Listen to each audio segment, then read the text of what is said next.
Now, as we have discussed earlier that when a vehicle undergoes a circular path, the maximum permissible velocity for it is under root mu rg, where mu is the coefficient of static friction between the road and the tires, whereas r, suppose this is the circular path along which the vehicle has to travel, then the radius, this radius is r, and the acceleration due to gravity.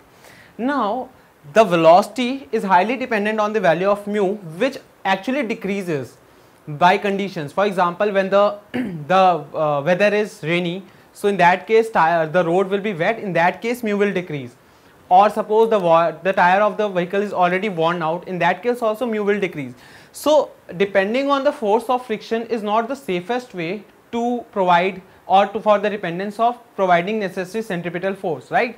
So for a safer version of the of circular path, the new device method is called banking of tracks. What banking of tracks is? It is the phenomena of raising the outer edge above the inner edge.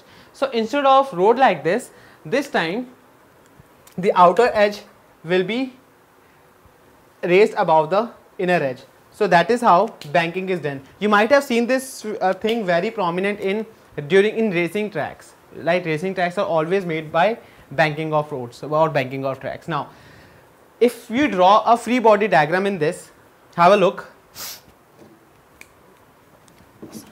Actually, I want to make a bigger diagram so that all the forces are quite well visible.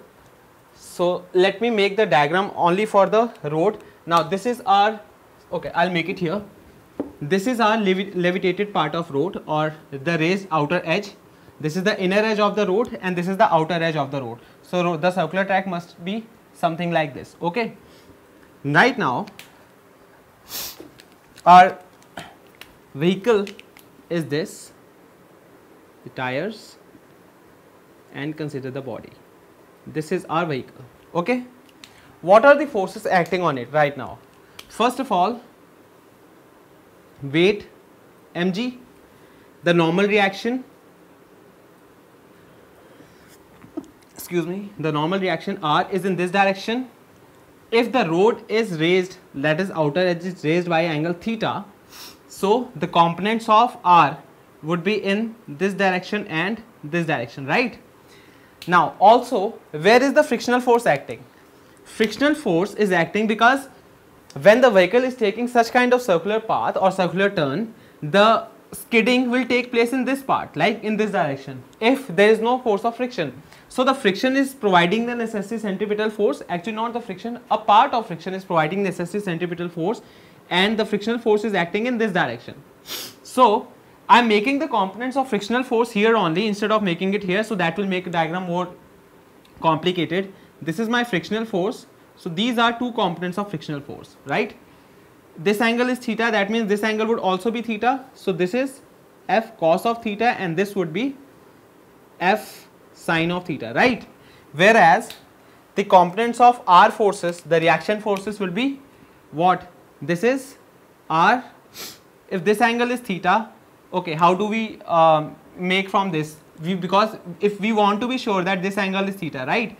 So how do you make the diagram? I am doing it for a general purpose of solving how to get the diagrams or angles. I told you that this angle is this is R and we have to make these two components. So what would be the components, right? And what is the angle which we are concerned about?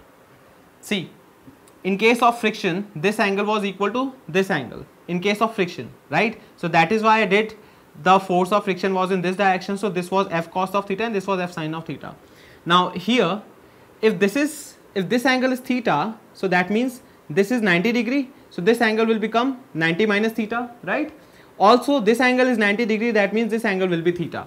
This is just an explanation that which angle I am taking, what are the components in what direction by taking angle theta. So this will become R cos of theta and this will become R sin of theta, right?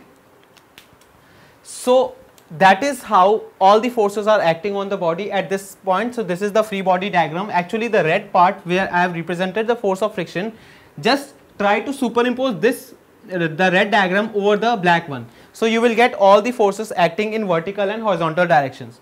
So now there are two forces which are acting towards the radius of the circular path, which are what? This f cos theta and r sin theta. So r sin of theta and f cos of theta. These two forces are together providing the necessary centripetal force which is required by the body to move in the circular path, and that is why the dependence on only frictional force is eliminated. Now a component of reaction force as well as the frictional force are taking part together to provide necessary centripetal force. Also, this force r cos theta, this r cos theta is balanced by two forces. One is the weight and the other one is this component, the vertical component of frictional force, that is f sin of theta, right?